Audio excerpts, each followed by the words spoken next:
eng ko'p uchraydigan asorati bepushtlik sanaladi. Homilani erta tushish xavfi ayollarimizda kamqonlik kuzatiladi. Assalomu alaykum YouTube kuzatuvchilari. Yana men Go'zal Ahrarovna. Bugun sizlar bilan juda keng savollarga va juda keng ayollar orasida va qizlar orasida uchrab turgan kasallik adenomiyoz haqida gaplashamiz. Adenomiyoz o'zi nima? Adenomiyoz kelib chiqishlari sabablari nima? Adenomiyozni klinikasi qanday bo'ladi va buni eng og'ir asoratlaridan biri nima? Va buni davolasa bo'ladimi? Shu haqida gaplashamiz.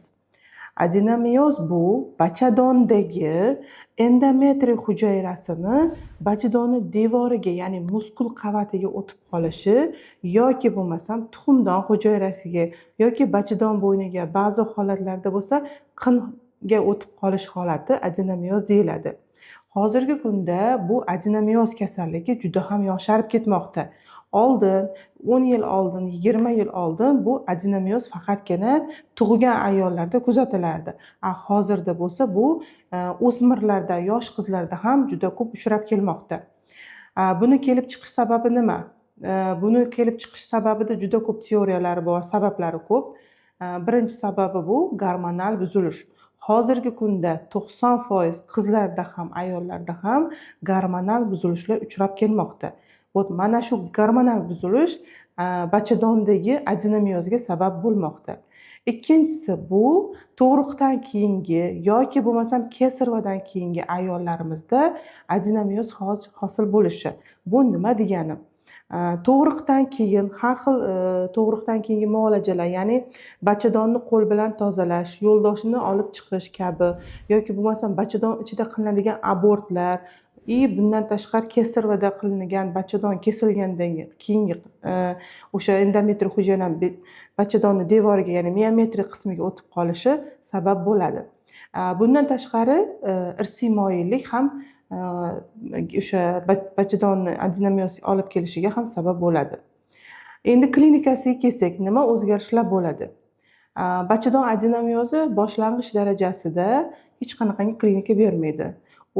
Bu keyinchalik tarqoq, ya'ni bachadonni devoriga tarqoq o'tgandagina klinika beradi. Qanaqa klinika beradi? Qizlarimizda hayzini og'riqli bo'lishiga yoki bo'lmasam hayzni uzayib ketishiga, keladigan hayz qonini 10 kun, 15 kun kelishiga ham sabab bo'ladi. Bundan tashqari yosh katta ayollarimizda jinsiy aloqada og'riqli bo'lishi, keyinchalik esa bu narsa jinsiy xohishni pasayishiga ham olib keladi. Bundan tashqari klinik belgilarida asosan adenomiyozda o'sha bachadon kattalashganligi sababli og'riq juda kuchli belgi hisoblanadi. Asoratlari nima? Adenomiyozning asoratlari bu eng ko'p uchraydigan asorati bepushtlik sanaladi. Ya'ni hozirgi kunda dolzarb muammolarga sabab bo'lib turgan bepushtlikning sababi mana shu adenomiyoz ham hisoblanadi. Agarda adenomiyozi bor ayollarimizni davolab turib homilador qilsak, ularda homiladorlik davrida ginekolog nazoratida bo'lmasalar, homilani erta tushish xavfi, homilani erta tug'ib qo'yish xavfi juda ham yuqori bo'ladi. Bundan tashqari asorati ayollarda kamqonlik, ya'ni o'sha hayz qonini ko'p ketganligi sababli ayollarimizda kamqonlik kuzatiladi. Va yana bir asoratlaridan biri bu adenomiyozni o'choqlari kattalashib, ya'ni o'choqli o'zgarish, xuddi miomaga o'xshab obrazovание hosil qiladi-da bachadonda. Buni natijasida biz bachadonni olib tashlashga yoki bo'lmasam shu o'choqni o'zini qismini olib tashlashga ham olib kelishi mumkin asoratlardan biri. Ertada buni adenomiyozni davolasa bo'ladimi degan savol tug'iladi. Adenomiyozni davolasa bo'ladi, lekin o'choqlar to'liq so'rilib ketmaydi, lekin o'choqlarni uxlatib qo'yib, o'sha o'choqlardagi belgilarni kamaytirishimiz mumkin. Ya'ni buni qanday qilamiz? Asosan gormonal usulda davolanadi va keyingi etap bu jarrohlik hisoblanadi. Sizda ham adenomiyoz kasalligi bor, lekin siz buni davolab bo'lmaydi degan tushunchada yuribsiz.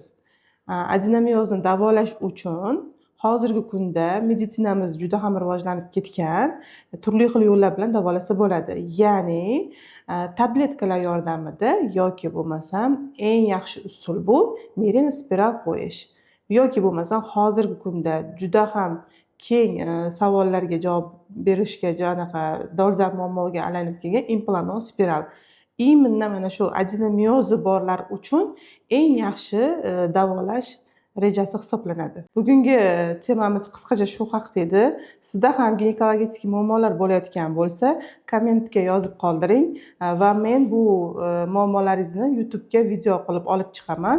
Zero siz shu video orqali dardingizga davo topsangiz xursand bo'laman.